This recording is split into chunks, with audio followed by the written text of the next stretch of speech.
Во октомври годинава Македонија ќе гласа на локални избори.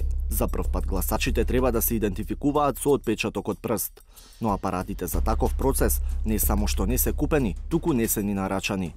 Првиот тендер пропадна, а за вториот кој е активен има нејасноти и жалби. Комисијата се состана и со надворешните експерти и рековме да им излеземе во пресред на економските оператори, така да сменивме одредени делови од тендерската документација во насока на смалување на условите за да можат да учествуваат. А освен што треба да се купи, системот треба и да се спроведе во пракса. За дел од експертската јавност веќе се доцни. Никако не смее да се експериментира пред избори со нешто што не е проверено и не е видено како функционира. Ние за по-лесни измени сме имале проблеми задниве изборни процеси подолг период и тоа го знае јавноста, но сепак политиката е политика, се договориле, ќе мислат дека ДИК треба тука да го спроведе и потоа одговорноста ќе е на ДИК. Целиот процес го обременуваат и обвинувања за креирани услови по мерка со кои се фаворизира само една компанија, која би го добила тендерот проценет на 12 милиони евра.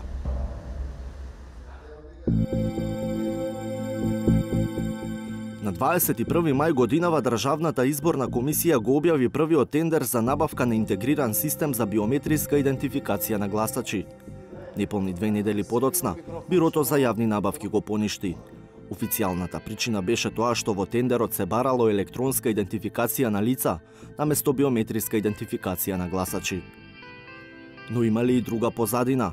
360 степени дознава дека дел од членовите на претходната комисија за јавни набавки, формирана од председателот Александар Даштевски, си поднеле оставки поради притисоци, односно фаворизирање на една компанија. Актуелниот председател на комисијата која треба да ја спроведе набавката и на кој самиот член на ДИК, Оливер Ристовски, ја потврди, но ја ублажи таа информација. Оставки имаше 2 од 2 од членовите на комисијата, меѓутоа тие беа безпредметни, затоа што истиот ден веќе беше донесена одлуката за промена на составот на комисијата. Они можеле да напишат било што во оставките, колку што ја знам едната оставка е од здравствени причини, не е од притисоци. Да, втората оставка се спомнуваат и такви работи. Јас можам да ви кажам најодговорно дека од наша страна, барем од моја страна, притисок никаков немало. Ристовски е назначен за председател на комисијата која треба да одбере најдобар понудувач за вториот актуелен тендер. Покрај него, во оваа комисија членуваат уште 2 членови на ДИК, Бобан Стојановски и Кренар Дога. 2 членови се од стручните служби, а останатите 4 надворешни членови во делот на IT технологиите се истите од претходниот состав. Со преземањето на обврската за спроведување на набавката, вели Ристовски, преземена и околу 80% од старата тендерска документација, со една клучна разлика. Во новата тендерска документација остана односот цена-квалитет 60-40. 60 бода за цена, 40 за квалитет. Меѓутоа во старата тендерска, во делот на квалитет, тој беше разграничен на 11 или 12, не ме држете за збор, подставки, секоја со по 3-4 бода. Што е многу големо оптоварување за економските оператори и многу е ретко во вакви тендерски постапки. Ние тоа го скративме на 4 услови, каде што најповеќе бодови се добиваат по референцата за економскиот оператор да учествувал на гласања во други земји. Значи, самиот изборен законник и членот 108а од изборниот законник строго не определува каде треба да одиме со оваа набавка. Значи, тука се работи за биометриска идентификација на гласачи со отисок од прст. Значи, економските оператори што ќе конкурираат кај нас мора да спровеле избори претходно. Знаете, не е се исто. Тоа беше клучната разлика меѓу оваа тендерска и старата тендерска. Со други зборови, клучно при оценувањето на квалитетот на понудата ќе биде дали и во колку избори учествувал понудувачот. Првично, во новиот тендер се признаваше искуството само од ограничен број држави. Најмалку еден успешно реализиран договор за испорака на системи за биометриска идентификација на гласачи со отпечаток на прст во процес за гласање на ниво на држава во Европа или земји членки на НАТО во последните 5 години. Поради овој услов, дел од компаниите брифираа дека тендерот се мести за еден добавувач, иако Ристовски тврди дека тоа не е точно и дека намерата била да се постигне квалитет. Ова барање во тендерската документација во меѓувреме доживеа промена. Го тргнавме тој услов. Сега, значи, можат доволно е да ни приложат доказ дека учествувале во процес на гласање во било која земја во светот. Значи, го отворивме опсегот. Предпоставувам дека меѓу нив има многу од тие оператори што учествувале на гласања во земји кои се, например, во Африка, во азиски земји, ама не се земји членки на НАТО или не се европски земји. Помал е изборот на европски земји кои го имаат овој начин на гласање. Го има. Значи, да се разберем дека го има, не дека го нема. Го има во европските земји.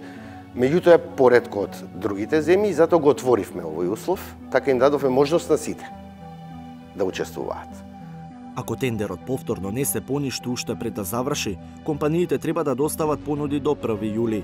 Дури потоа следи отворање на понудите, нивна евалуација, презентација па негативно наддавање. Откако потенцијално ќе се избере добавувачот, следуваат низа други процеси, рокови за жалба и одговор за жалба. Управна постапка од страна на Бирото за јавни набавки, бидејќи се работи за тендер поголем од половина милион евра.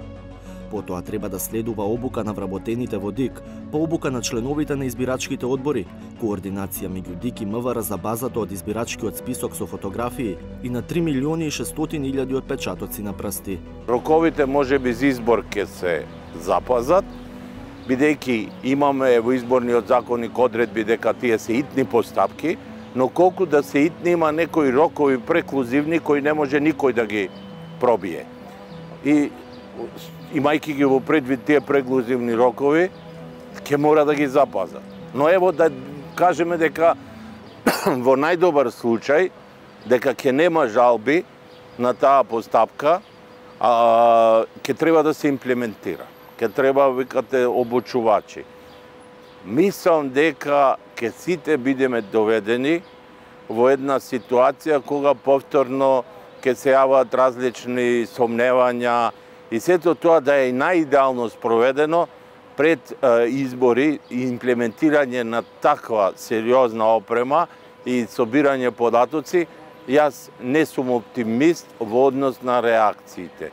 Поранешниот председател на Државната изборна комисија вели дека искуството покажува дека со ваков тип на софтвер не смее да се експериментира.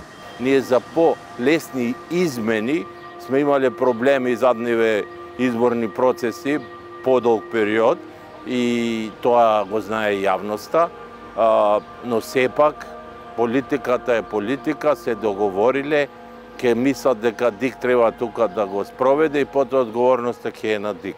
Значи, секој пат ДИК е вреќата, многу предпазливо им советувам, многу внимателно, па на крај крајева, ако не може нешто да се имплементира, тука е собранието, ова се локални избори, ќе мора да бара некој друг излез. Како би изгледало гласањето на локалните избори на овој начин? По влезот во избирачкото место, гласачот ја дава личната карта на членовите на избирачкиот одбор, пошто се врши идентификација на лицето. Наместо спрејот и UV ламбата, сега гласачот ги става показалецот на левата и десната рака на уредот за отпечатоци за прсти, пошто треба да се појави негова фотографија од избирачкиот список со име и презиме, матичен број и адреса. Тоа значи дека отисокот од прстите се совпаѓа со отисокот даден во МВР при вадење на лична карта или патна исправа. Софтверот дава зелено светло дека се е во ред и гласачот може да пристапи кон остварување на гласачкото право. Но што ако истото лице се појави по втор пат со друга лична карта или отиде на избирачко место со друг документ за идентификација? На самиот екран пишува дека веќе сте гласале. Значи нема да ви дозволат втор пат пристап. Можни се евентуални грешки во смисла на лош отисок при земањето во МВР, меѓутоа кога ние ќе ги добиеме во ДИК отисоците од МВР, криптирани нормално, ние МВР при нивното естрахирање за да ни ги достави ќе знае точно за кое лице има лоши отисоци. Па постои можност во законот да ве впишат рачно, ве знаат дека сте вие, ве гледаат, вие сте тој, да ве впишат рачно ако не може да го исчекирате точно отисокот, ве впишуваат, вие гласате повторно, си одите, а ние овде после во ДИК ја добиваме таа база и ги споредуваме дали имало некој се обидал нешто да направи или било се само заради лошиот отисок. Спроведувањето на гласање со отпечаток од прст за локалните избори е договор на лидерите на најголемите политички партии СДСМ и ВМРО-ДПМНЕ. Тие треба да се одржат во втората половина на октомври. Иако за председателот на ДИК Даштевски нема потреба да има одлагање на изборите бидејќи роковите се флексибилни, процесите што следуваат во најмала рака се трка со времето со неизвесен епилог.